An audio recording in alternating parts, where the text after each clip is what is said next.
গাজীপুরের পুবাইল থানায় আটক এই ছেলের নাম ঋত্বিক সাহা। মঙ্গলবার রাতে ধর্ষণের অভিযোগে তাকে আটক করেছে গাজীপুরের পুবাইল থানা পুলিশ। গাজীপুরের পুবাইল থানাধীন সাতানীপাড়া এলাকার রাজু সাহার ছেলে ঋত্বিক সাহার বিরুদ্ধে ধর্ষণের অভিযোগ থাকলেও তার অপরাধের ফিরিস্তি অনেক লম্বা। সে গ্রেপ্তারের 2 দিন আগে অর্থাৎ 13 মে বাংলা এডিশনের কাছে সংবাদ আসে ইসকনের একটি সংঘবদ্ধ চক্রের বিরুদ্ধে, যে চক্রটি মুসলিম মেয়েদের প্রেমের ফাঁদে ফেলে বিয়ের প্রলোভন দেখিয়ে ধর্ষণ করে মুসলিম মেয়েদের পেটে বাচ্চা দেয়। এই চক্রটি তাদের পরিকল্পনা বাস্তবায়ন করতে বেশ কয়েকটি ধাপে কাজ করে বলে বাংলা এডিশনের অনুসন্ধানে জানা যায়।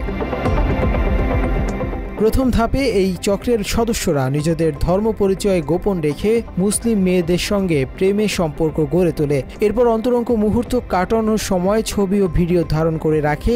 এই ধাপের পর চক্রটি তাদের ধর্ম পরিচয় সামনে এনে মুসলিম মেয়েকে বিয়ে করার প্রতিশ্রুতি দিয়ে শারীরিক সম্পর্ক চালিয়ে যেতে বাধ্য করে। ধর্ম পরিচয় জানার পর মুসলিম মেয়েরা তাদের সঙ্গে সম্পর্ক ছিন্ন করতে চাইলে এরা এদের ভয়ঙ্কর চেহারা সামনে এনে আগে থেকে ধারণ করা ছবি ও ভিডিও ছড়িয়ে দেওয়ার হুমকি দেয়। ব্ল্যাকমেইলের মাধ্যমে ভুক্তভোগী মেয়েদের ধর্মান্তরিত হতে বাধ্য করতে নানাভাবে চাপ দিতে থাকে। সবকিছুই হারাইছি, মানে এখন কিছু বললে বলে যে মাদ্রাসার মেয়ে এরকম কাজ করছে কেমনে। তাদের বাসায় গেছি আমি, যার পরে তার মা প্রতিদিনই আমার পানির সাথে কি মিক্সার করে খাওয়াইতো। প্রতিদিন সকালে আমি খাইতে যেতাম না, জোর করে খাওয়াইতো বিয়ের আগে আর কি।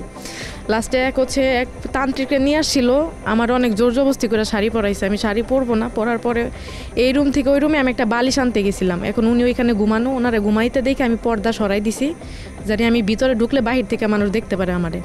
লাস্টে বাসায় গেছি, যাওয়ার পরে তান্ত্রিক মানে আমার হাত ধরে এভাবে। লাস্টে আমি এই রুমে এসে ছেলের ছোটো ভাইরে বলি যে এরকম এরকম অবস্থা। লাস্টে ছেলের মারে বলছে, ছেলের মা বলছে যে থাক, চুপ করে থাকো, আমি এটা পরে দেখবো নি। লাস্টে 12টার দিকে আমি ছাদ থেকে হাঁটতেছি, তখন অসুস্থ আমি, মানে মানসিকভাবে অসুস্থ।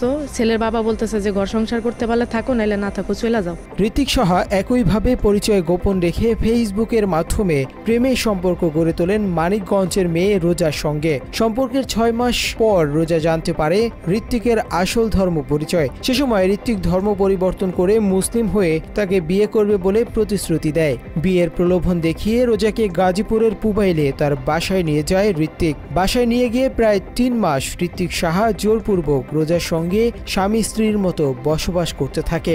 জোরপূর্বক সংসার করাকালে মুসলিম মেয়েটিকে শাখা সিঁদুর পরতে বাধ্য করে এবং হিন্দু ধর্মীয় রীতিনীতি মানতে বাধ্য করতে থাকে বলে ভুক্তভোগী রোজা বাংলা এডিশনকে জানায়। উকিলের মাধ্যমে আর কি, আদালতে না, উকিলের মাধ্যমে মানে বিয়ে পড়ায় আর কি, কোর্ট ম্যারেজ করায়। কিন্তু মানে কাগজ পড়ার সময় আমার এসে দেয় না, শুধু সিগনেচার করায় চলে আসি। দেন বাসায় আসার পরে সে আমার প্রতিশ্রুতি দিছিল যে তার এইচএসসি পরীক্ষার পরে সে আমার আলাদা নিয়ে থাকবে, কিছুদিন তাদের বাসায় থাকতে। আমার ধর্ম আমি পালন করব, সে তার ধর্ম পালন করবে। আমি নামাজ কালাম পড়তে গেলে নামাজ কালাম পড়তে দিত না, পূজা করতে বলতো, ওইগুলো নিয়ে চিল্লাচিল্লি করতাম বাসার মধ্যে। রোজা মাদ্রাসা পড়ুয়া ছাত্রী এবং মুসলিম হওয়ায় ঋত্বিকের চাপিয়ে দেয়া ধর্ম মেনে নিতে পারছিলেন না। এ বিষয়ে রোজা প্রতিবাদ করতে চাইলে অন্তরঙ্গ ছবি সামাজিক যোগাযোগ মাধ্যমে ছড়িয়ে দেওয়ার হুমকি দেয় ঋত্বিক সাহা। শারীরিকভাবে ক্ষতি হয়েছে, মানসিকভাবে টর্চার করছে। 3 মাসের মধ্যে কোনো জামা কাপড় কোনো কিছু না, একটা জিনিস খাইতে গেলে অত্যাচার করছে। জোরপূর্বক শাখা সিঁদুর পরা এবং হিন্দু ধর্মীয় রীতিনীতি মানতে বাধ্য করা নিয়ে রোজা প্রতিবাদ জানালে স্থানীয় মুসলমান সমাজে ঘটনাটি জানাজানি হয়ে যায়। স্থানীয়রা থানায় যোগাযোগ করলে থানা পুলিশ ঋত্বিকের বাসা থেকে রোজাকে শাখা সিঁদুর পরা অবস্থায় উদ্ধার করে। চলতি মাসের 2 তারিখে পুবাইল থানার ওসি আমিনুল ইসলাম ভিকটিম রোজাকে আদালতের জিম্মায় প্রেরণ করেছিল বলে বাংলা এডিশনকে জানায়। একজন মুসলমানের মেয়ে হিন্দু আপনার সাথে শাখা সিঁদুর পড়ছে। স্থানীয় লোকজন এবং যারা আমাদের ওই আলেম ওলামা আছে, তাদের মধ্যে একটা ক্ষোভের সৃষ্টি হয়। ক্ষোভের সৃষ্টি করলে এটা অনাকাঙ্ক্ষিত পরিস্থিতির তৈরি হয়। আমরা সঙ্গে সঙ্গে জানার পর তারপরে ওইখানে যে ছেলে মেয়েকে আমরা রিকভারি করার চেষ্টা করি, কিন্তু আমরা ছেলেকে পাই না। ছেলে পালায় যায়, মেয়েকে পাই। পাওয়ার পরে বিধি অনুযায়ী মেয়েকে আমরা নিয়ে যে বিজ্ঞ আদালতে সোপর্দ করছি।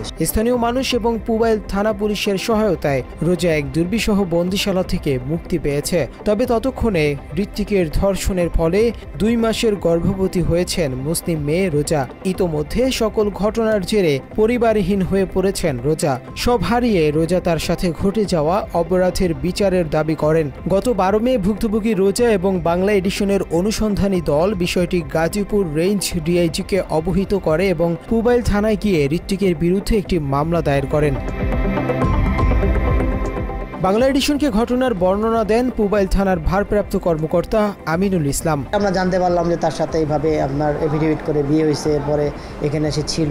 যাক, এই সংক্রান্তে পরবর্তী সময়ে এই মেয়েটা আবার আমাদের থানায় হাজির হয়ে একটা এজাহার অভিযোগ দায়ের করে লিখিত।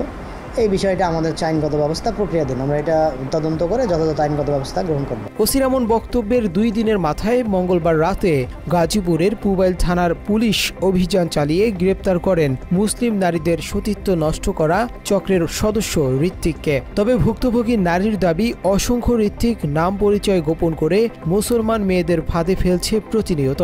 মুসলমান মেয়েদের সতর্ক করতে এবং বিচার পেতে তিনি মামলা করেছেন বলে জানান। একটা মেয়ে মানুষের ইজ্জতের দাম যদি 3-4 লাখ টাকা দেওয়া হয় তাহলে তো এই সমাজে বিয়ের কোনো দরকারই নাই। তারপর হচ্ছে আমার বাসা থেকে অনেক জোরাজোরি করে আমার কোনো কিছু না করার জন্য, কিন্তু আমি বাসা থেকে বের হয়ে আসি। আমি চাই যে এটার একটা সুস্থ প্রতিবাদ হোক। আজকে আমার অবস্থা এরকম, আমি যদি চুপ করে থাকি আজকে আমার দেখা দেখে আরও বোনরা চুপ করে থাকবে।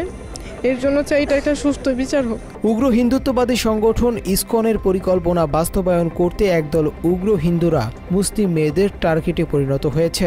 এদের অধিকাংশই সামাজিক যোগাযোগ মাধ্যম ফেসবুকের মাধ্যমে সখ্যতা গড়ে তোলে, যে কারণে সামাজিক যোগাযোগ মাধ্যমগুলোতে সতর্কতার সঙ্গে বিচারণ সহ অভিভাবকদের সন্তানদের প্রতি যত্নশীল হওয়ার পরামর্শ দেন পুবাইল থানার ভারপ্রাপ্ত কর্মকর্তা। বর্তমান যে অনলাইনে যে অপরাধগুলো হচ্ছে, এগুলো হচ্ছে আমাদের ছেলেমেয়েরা জড়াচ্ছে। আমাদের সচেতনতা দরকার, সবাইকে বলতে হবে অনলাইনের ভালো ব্যবহার আছে, খারাপ ব্যবহার আছে। বিশেষ করে আমাদের ছেলে মেয়েরা বা যারা এই অপরাধ দৌড়াচ্ছে তাদেরকে আপনার এই সচেতন না করলে আসলে সচেতন করা ছাড়া আর কোনো উপায় আমাদের নাই। তাদের সচেতন করতে হবে যে এই জায়গায় এটা করলে ক্ষতির সম্মুখীন হবে, এটা করলে উপকার হবে। মুসলিম মেয়েদের সতীত্ব রক্ষা করতে এবং উগ্র হিন্দুদের প্রতিহত করতে বাংলাদেশের মুসলমানদের এখনই প্রতিরোধ গড়ে তোলা উচিত বলে ধারণা করেন ধর্ম সচেতনরা। আল্লাহ হাফেজ।